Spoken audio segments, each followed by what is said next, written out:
और हेडलाइंस के बाद अब खबरों को तफसील से जानेंगे। दिल्ली से अहम खबर, जहां पीर के रोज से अनलॉक का सिलसिला शुरू हो जाएगा। पहले मरहले में कंस्ट्रक्शन और फैक्ट्रियों को खोला जाएगा। बाजार यानी मार्केट्स फिलहाल बंद रहेंगे। दिल्ली हुकूमत के जरिए बाजार बंद रखने के फैसले से ताजिर तबका नाराज नजर आ रहा है। दिल्ली सरकार का कहना है कि माहिरीन से मशवरे के बाद दीगर सरगर्मियों को बहाल करने का फैसला किया जाएगा।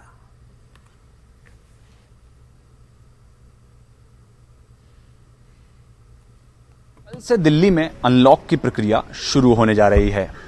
लगातार बढ़ते हुए कोरोना मामलों के चलते अप्रैल के महीने में दिल्ली में लॉकडाउन की घोषणा कर दी गई थी और सभी गतिविधियों पर रोक लगा दी गई थी, सिर्फ जरूरी सेवाओं को छोड़कर। अब कल यानी 31 मई से दिल्ली में अनलॉक 1 किया जा रहा है, जिसमें सिर्फ फिलहाल कंस्ट्रक्शन गतिविधि और फैक्ट्री उनको खोला जाएगा, जिसमें मजदूर आके अपना काम कर सकेंगे। उसके अलावा भी बाजारों को लेकर कोई फैसला नहीं हुआ है, क्योंकि लगातार जिस तरह से एक साथ कोरोना मामले बढ़े, तो अभी दिल्ली सरकार का मानना यह है कि धीरे धीरे फेज वाइज मैनर में अन्य गतिविधियों को खोला जाएगा। एक्सपर्ट्स की राय ली जाएगी, तमाम लोगों से बातचीत की जाएगी। उसके बाद में जो बाजार इत्यादि हैं उनको खोलने पर फैसला किया जाएगा। तो ऐसे में अभी कल से अनलॉक 1 शुरू हो रहा है दिल्ली में, और सिर्फ कंस्ट्रक्शन और जो फैक्ट्री हैं उनको खोला जाएगा। हालांकि बाजार न खोले जाने पर जो ट्रेडर्स यूनियन है मार्केट व्यापारियों की, वो कहीं ना कहीं नाखुश है। उनका कहना यह है कि बाजार भी खोल देने चाहिए थे, लेकिन दिल्ली सरकार का मानना है कि फिलहाल जो कोरोना की स्थिति है उसको देखते हुए निर्णय लिया गया है।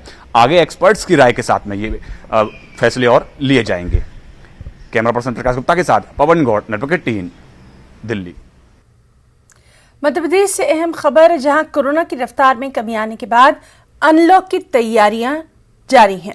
1 जून से एमपी में बाजारों को खोलने की तैयारी है। इसके लिए सरकार जिलाई सतह पर जायजा मीटिंग करेगी। हर इलाके में कोरोना मामलों के आदाद शुमार के मद्देनजर सरगर्मियों को अनलॉक किया जाएगा।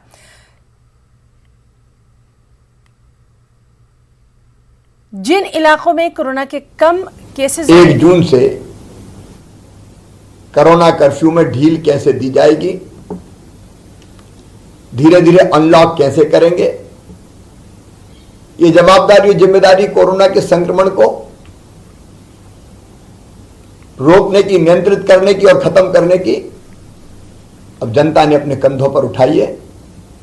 आज जनता फैसला करेगी और सरकार उसी फैसले को लागू करेगी। और चलिए सीधे रुख करेंगे भोपाल का। हमारे साथ मौजूद है हमारे साथी मेहताब आलम।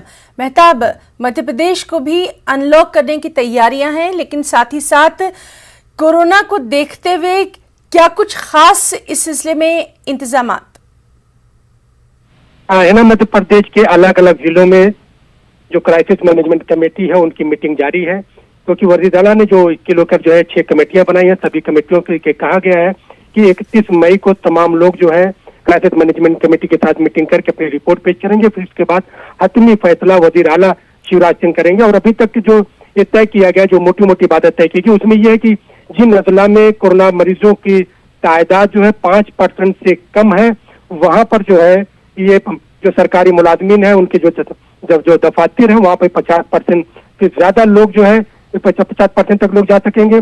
और फिर अगर वहां पर प्रोटोकॉल का पालन करते हुए जो है वहां पर चाहे होटल हो या रिसोर्ट हो या तामीरी काम है, वहां पर जो है काम करने की 50% लोगों की इजाजत दी जाएगी। और जहां पर 50% से ज्यादा मामले हैं वहां पर इनकी तादाद को 25% किया गया। और निजी कार्य जो है, जो प्राइवेट इदारे हैं, वहां पर जो है शाम 6 बजे तक ही 50% मुलाजिमीन को काम करने की इजाजत दी गई है। तो हुकूमत की सतह पर तमाम चीजों को जो है खोलने पर जो गौर किया जा रहा है, लेकिन अभी तक जो गौर किया गया उसमें theatre, swimming pool, shopping mall, picnic spot जो है, इन सबको बंद रखने का के साथ साथ स्कूल कॉलेज को भी बंद रखने का फैसला किया गया है। ऑनलाइन जो है क्लासेस चलाने पर जो है गौर किया गया है, क्योंकि वजीर आला ने जो है क्लासेस को लेकर एक अलग से जो है ग्रुप ऑफ मिनिस्टर की कमेटी तश्कील दी है, जो अपनी रिपोर्ट कल देगी। और इसी के साथ मजहबी मकामात की अगर हम बात करते हैं तो उसमें एक बार में 4 से ज्यादा लोगों की इजाजत नहीं होगी। शादी की तकारीब है उसमें 20 लोगों की इजाजत। और इसी तरह से अगर किसी की का इंतकाल हो जाता है, उसकी आखिरी रसूमात है, तो वहां पर 10 लोगों को ही जाने की इजाजत पर गौर किया गया है ना जी। और इस सब के बीच में मेहताब, आपसे मध्य प्रदेश में कोरोना के आदाद शुमार भी जानना चाहेंगे, और कोरोना के बाद जो एक और खास लगातार खतरा बढ़ता हम देख रहे हैं ब्लैक फंगस का, इसके ताल्लुक से भी जानकारी चाहेंगे। है ना, मध्य प्रदेश में अगर हम ब्लैक फंगस की बात करते हैं तो ब्लैक फंगस के मरीजों की तादाद में रोज बरोज इजाफा होता जा रहा है, और अब तक पूरी स्टेट में जो है 76 लोगों की जहां पर मौत हो चुकी है, वहीं पर मरीजों की तादाद जो है 1230 हो गई है। तो हुकूमत की सतह पर इसकी कोशिशें तो की जा रही है, लेकिन इसके लिए जो जरूरी इंजेक्शन है उसकी फराहमी अभी तक यकीनी नहीं बनाई जा सकी है। मध्य प्रदेश में जहां पर कोरोना मरीजों की तादाद जो है हम 25 दिन पहले देख रहे थे कि 14 से 15 हजार के बीच आ रही थी, अब उन मरीजों की तादाद घटकर जो है नए मरीजों की तादाद अगर 24 घंटे की बात करें तो 1640 मरीज ही आए हैं, और जो पूरे मध्य प्रदेश में जिन मरीजों का इलाज जारी है उनकी तादाद कुल जो है 30,000 के करीब है। तो इस तरह से हम देख रहे हैं कि मध्य प्रदेश में कोरोना पे बहुत तेजी से जो है काबू पाया जा रहा है। रिकवरी रेट की शरह 50% से ऊपर पहुंच चुकी है, और हुकूमत की सतह पर कोशिश की जा रही है कि जो तरह से अवाम का, इंतजामिया का, हुकूमत का ताउन मुश्तरका तौर पर लोगों ने कोशिशें की है, और एक अच्छी खबर, एक अच्छी पहल जो सामने निकल कर आई है उसको बरकरार रखा जाए। लोग जो है जब अनलॉक हो तो उसमें भी लोगों से जो है नसीहत की जा रही है कि आप अपने जोश में होश को न खोए, बल्कि अपनी बेदारी का सबूत देते रहे, ताकि हमेशा इसके लिए कोरोना का खात्मा किया जा सके। जी मेहताब, और जिस तरह से हम ये भी देख रहे हैं कि तिब्बी शोबे से लगातार स्ट्राइक या हड़ताल का बार बार जिक्र आ रहा है, आज भी एक अहम बातचीत जो थी वो मुतवक्के थी, क्या ये बातचीत हो पाई है जो जूनियर डॉक्टर्स की हड़ताल के ताल्लुक से थी? देखिए, अभी इस मामले में जूनियर डॉक्टर्स ने अपना मेमोरेंडम कल शाम को ही पेश कर दिया था, और हुकूमत की सतह पर अभी इस मामले को लेकर किसी भी तरह का ऐलान नहीं किया गया, क्योंकि अगर हम पिछली जो है तीन कमेटियों के एहतजाज की बात करें, चाहे आयुष की बात करें या फिर महकमा सेहत के कॉन्ट्रैक्ट मुलाजिमिन की बात करें या फिर जूनियर डॉक्टरों की बात करें, 24 दिन पहले भी जूनियर डॉक्टरों से बातचीत हुई थी, उन्होंने जो है धरना दिया था, हड़ताल की थी, और वजीर जो है बड़ा मेडिकल एजुकेशन ने बुलाकर उनसे हड़ताल को वापस लेने और कोरोना के कहर में काम करने के लिए जो है उनसे नसीहत की थी। तो उन लोगों ने अपनी हड़ताल तो वापस ली थी, लेकिन 24 दिन में हुकूमत की सतह पर कुछ न किए जाने से वहां पर जूनियर डॉक्टर्स नाराज है, और वो इसलिए उन्होंने अब आर पार की लड़ाई करने का जब फैसला कर लिया है। आज आखिरी दिन है, आज रात में अगर 12 बजे तक जो है फैसला नहीं होता है तो कल सुबह 8 बजे से जूनियर डॉक्टर्स ने इमरजेंसी सर्विसेज को बंद कर अपनी हड़ताल शुरू करने का ऐलान किया। वही 1 जून से उन्होंने कोविड मरीजों को जो है देखने के जो सेंटर है उसको भी जो है अपनी खिदमत नहीं देने का ऐलान किया है। जी मेहताब आलम, बहुत बहुत शुक्रिया अदा करना चाहेंगे आपका तमाम तर जानकारी के लिए। B1 100% आयुर्वेदिक एनर्जी और इम्यूनिटी सप्लीमेंट पेश करते हैं आज की सुर्खियां।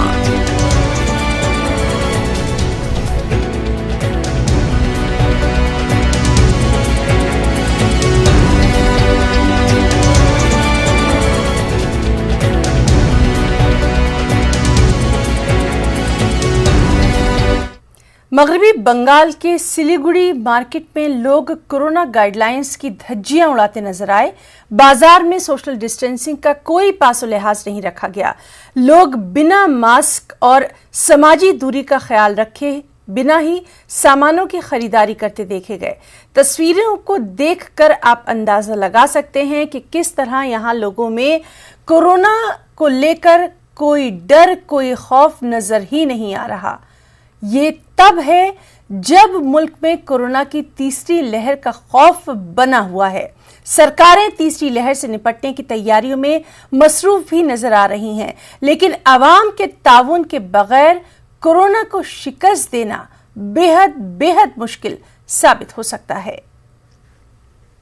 आदमी लोग सोचता नहीं है कि थोड़ा जल्दी है कि बाजार उजार करे, ये लोग सोचता नहीं है कभी ना, कोई नहीं मान रहा है। कोई सब्जी बाजार उजार ये सब लेके ये हो गया, तो भीड़ इतना हो गया, मतलब कोरोना तो बढ़ेगा ही बढ़ेगा 100%। मानना है वो तो भीड़, लोग चापा चपी कर रहे हैं। आप पहले तो भीड़ कम ही था, हम निकलता है वो भीड़ तो चापा चपा है। लोग तो अभी टाइम खत्म हो गया, जल्दी जल्दी जाएगा, इसीलिए चापा चपा है आदमी। नहीं पुलिस को कोई नहीं देगा। हम यहाँ पर आदमी का ऊपर आदमी धक्का मार के जा रहा है। सोशल डिस्टेंस ये पर मान रहा है, नहीं मान रहा है। कोरोना फैलने का बहुत हाँ हाँ बहुत है और बिहार से इस वक्त की बड़ी खबर दे दें। कोरोना से फौत होने वाले अफराद के बच्चों को माली इमदाद का ऐलान कर दिया है नीतीश हुकूमत बिहार ने माहाना 1500 रुपए की माली इमदाद का ऐलान किया है। 18 साल की उम्र तक इन बच्चों को माली इमदाद दी जाएगी।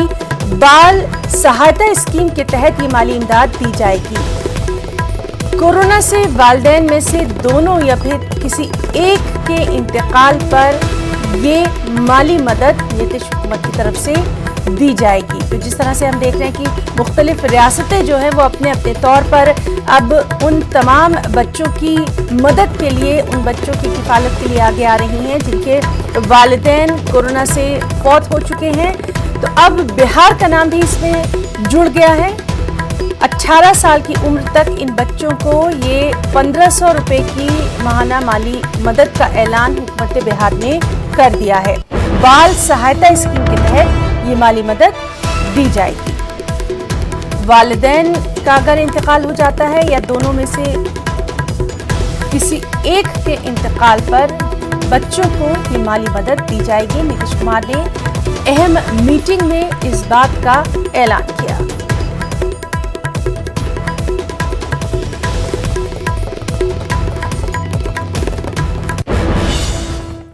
मुल्क में कोरोना की रफ्तार में कमी देखी जा रही है। आदाद-ओ-शुमार के मुताबिक मुल्क में कोरोना के 1,65,553 नए मामलों की तस्दीक हुई, जबकि एक दिन में 3,460 मरीजों की मौत हुई। पिछले 24 घंटों में 2,76,309 अफराद सेहतयाब हुए। मुल्क में कोरोना के 21,14,000 से ज्यादा एक्टिव मामले हैं। कोरोना के खिलाफ वैक्सीनेशन यानी टीकाकारी मुहिम के तहत तकरीबन 21 करोड़ 20 लाख लोगों को कोरोना का टीका दिया जा चुका है।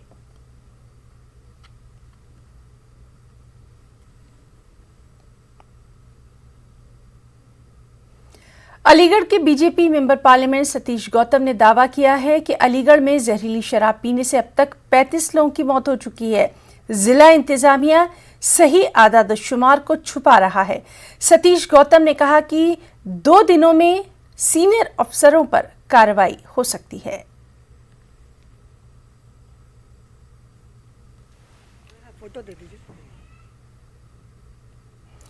यूपी के वज़ीर आला योगी आदित्यनाथ ने ऐलान किया कि कोरोना से फौत होने वाले सहाफ़ियों के अहल खाना को माली मदद दी जाएगी। यूपी हुकूमत ने कहा कि कोरोना से हलाक हुए सहाफ़ियों के अहल खाना को 10 लाख रुपए दिए जाएंगे।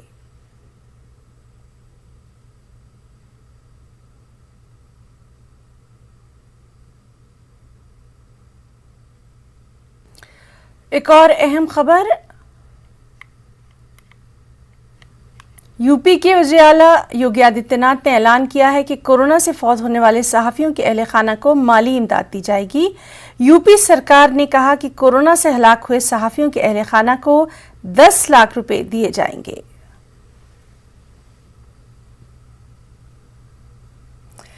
मन की बात प्रोग्राम के 77वें किस्त में वज़ीर आज़म मोदी ने कौम से खिताब किया। पीएम मोदी ने तूफान ताउते और यास तूफान के सबब जाँ बहक होने वाले अफराद के अहले खाना के साथ ताज़ियत का इजहार किया। पीएम ने कहा कि मुतासरा रियासतों ने यास तूफान के दौरान हिम्मत दिखाई, तहम्मुल के साथ मुकाबला किया। पीएम ने कहा कि डॉक्टर और तिब्बी एहलकार कोरोना के खिलाफ रात दिन काम कर रहे हैं। कोविड की दूसरी लहर के दौरान ऑक्सीजन की ज्यादा जरूरत पेश आई। इस सिलसिले में ऑक्सीजन की सप्लाई में ऑक्सीजन एक्सप्रेस का अहम रोल रहा है। हम देख रहे हैं कि किस प्रकार से देश पूरी ताकत के साथ कोविड-19 के खिलाफ लड़ रहा है।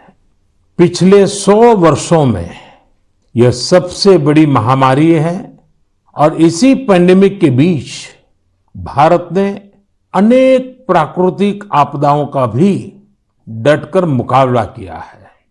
इस दौरान साइक्लोन अम्फान आया, साइक्लोन निसर्ग आया, अनेक राज्यों में बाढ़ आई, छोटे बड़े अनेक भूकंप आए, भूस्खलन हुए। अभी अभी पिछले 10 दिनों में ही देश ने फिर 2 बड़े साइक्लोन्स का सामना किया। पश्चिमी तट पर साइक्लोन ताउते और पूर्वी कोस्ट पर साइक्लोन यास। इन दोनों चक्रवातों ने कई राज्यों को प्रभावित किया है। देश और देश की जनता इनसे पूरी ताकत से लड़ी और कम से कम जानहानि सुनिश्चित की। हम अब ये अनुभव करते हैं कि पहले के वर्षों की तुलना में ज्यादा से ज्यादा लोगों की जान बचा पा रहे हैं। विपदा के इस कठिन और असाधारण परिस्थिति में साइक्लोन से प्रभावित हुए सभी राज्यों के लोगों ने जिस प्रकार से साहस का परिचय दिया है, इस संकट की घड़ी में बड़े धैर्य के साथ, अनुशासन के साथ मुकाबला किया है, मैं आदरपूर्वक, हृदयपूर्वक सभी नागरिकों की सराहना करना चाहता हूं। जिन लोगों ने आगे बढ़कर राहत और बचाव के कार्य में हिस्सा लिया, ऐसे सभी लोगों की जितनी सराहना करें उतनी कम है। मैं उन सबको सैल्यूट करता हूं। केंद्र, राज्य सरकारें और स्थानीय प्रशासन सभी एक साथ मिलकर इस आपदा का सामना करने में जुटे हुए हैं। मैं उन सभी लोगों के प्रति अपनी संवेदना व्यक्त करता हूं जिन्होंने अपने करीबियों को खोया है। हम सभी इस मुश्किल घड़ी में उन लोगों के साथ मजबूती से खड़े हैं जिन्होंने इस आपदा का नुकसान झेला है। चुनौती के इसी समय में ऑक्सीजन के ट्रांसपोर्टेशन को आसान करने के लिए भारतीय रेल भी आगे आई है। ऑक्सीजन एक्सप्रेस, ऑक्सीजन रेल ने सड़क पर चलने वाले ऑक्सीजन टैंकर से कहीं ज्यादा तेजी से, कहीं ज्यादा मात्रा में ऑक्सीजन देश के कोने कोने में पहुंचाई। माताओं बहनों को यह सुनकर गर्व होगा कि एक ऑक्सीजन एक्सप्रेस तो पूरी तरह महिलाएं ही चला रही है। देश की हर नारी को इस बात का गर्व होगा। इतना ही नहीं, हर हिंदुस्तानी को गर्व होगा। पीएम मोदी के मन की बात प्रोग्राम पर राहुल गांधी ने तंज किया। उन्होंने ट्वीट किया और अपने ट्वीट में राहुल गांधी ने लिखा कि कोरोना से लड़ने के लिए साफ नीयत और वाज़ेह पॉलिसी होनी चाहिए। राहुल गांधी ने कहा कि महीने में एक बार बेमतलब बात समझ से बालातर है। राहुल गांधी पहले भी कई बार मोदी सरकार पर कोरोना की दूसरी लहर को लेकर हमला करते रहे हैं। उधर शिवसेना के तर्जुमान संजय राउत ने कहा कि मोदी सरकार को राहुल गांधी की बात संजीदगी से लेनी चाहिए। संजय राउत ने कहा कि मोदी सरकार को 7 साल मुकम्मल हो चुके हैं, लेकिन अभी मुल्क में बहुत कुछ करना बाकी है। संजय राउत ने मुल्क में कोरोना और बेरोजगारी पर सरकार को घेरा और कहा कि लोगों को रोजगार चाहिए, सरकार को इस पर तवज्जो देने की जरूरत है। तो राहुल जी की जो बात है वो बात भी गंभीरता से सुननी चाहिए। जरूर मोदी जी की जो सरकार है उनको 7 साल हो गए, हम उम्मीद कर सकते हैं और उम्मीद करनी भी चाहिए। अगर सरकार को लोग चुन कर देते हैं बहुमत से, तो उसका मतलब है कि सरकार को लोगों को विश्वास और बहुमत मिला है। लेकिन आज भी देश में महंगाई है, बेरोजगारी है, जिस तरह से कोरोना के बाद अराजकता फैली है वो कायम है। लोगों की मांगे बहुत ही कम होती है। सबको अडानी, अंबानी, टाटा, बिरला नहीं बनना है देश में। बस रोजगार चाहिए ठीक से, रोजी रोटी चाहिए ठीक से। अगर ये भी मिल जाए तो लोग बहुत खुश होते हैं। तो ये सरकार ने आत्मचिंतन करना चाहिए। क्या 7 साल में देश की जनता को ये सब मिला है? मुझे लगता है उस पर बहुत काम करने की जरूरत है। और कांग्रेस के सीनियर लीडर रंजीत रंजन ने बच्चों के लिए पीएम केयर्स स्कीम के ऐलान पर मोदी सरकार पर तनकीद की और कहा कि बच्चों को मुफ्त में तालीम देने का ऐलान महज पीएम मोदी के मन की बात है।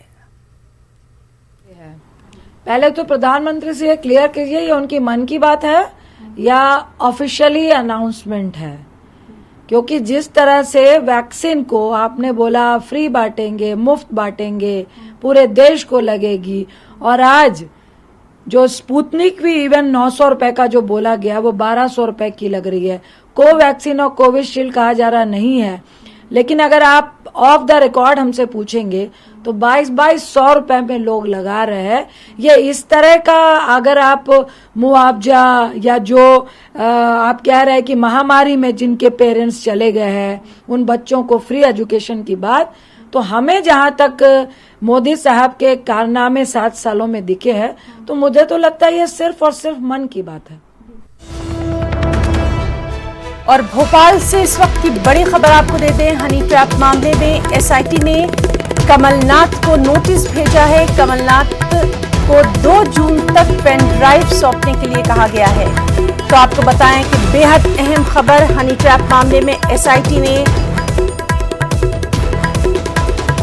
साबिक वज़ीर आला कमलनाथ को नोटिस भेजा है। कमलनाथ को 2 जून तक पेन ड्राइव सौंपने को कहा गया है। एसआईटी की टीम 2 जून को कमलनाथ के घर भी जाएगी। तो बेहद अहम खबर, जिस तरह से वहां लगातार बयानात और उसके बाद इल्जामात का सिलसिला जारी है, उसी के बीच एक और सियासत को गरमाने वाली खबर कि हनी ट्रैप मामले में एसआईटी ने कमलनाथ को नोटिस भेजा है। कमलनाथ को 2 जून तक पेन ड्राइव सौंपने के लिए कहा गया है और एसआईटी की टीम 2 जून को कमलनाथ के घर भी जाएगी।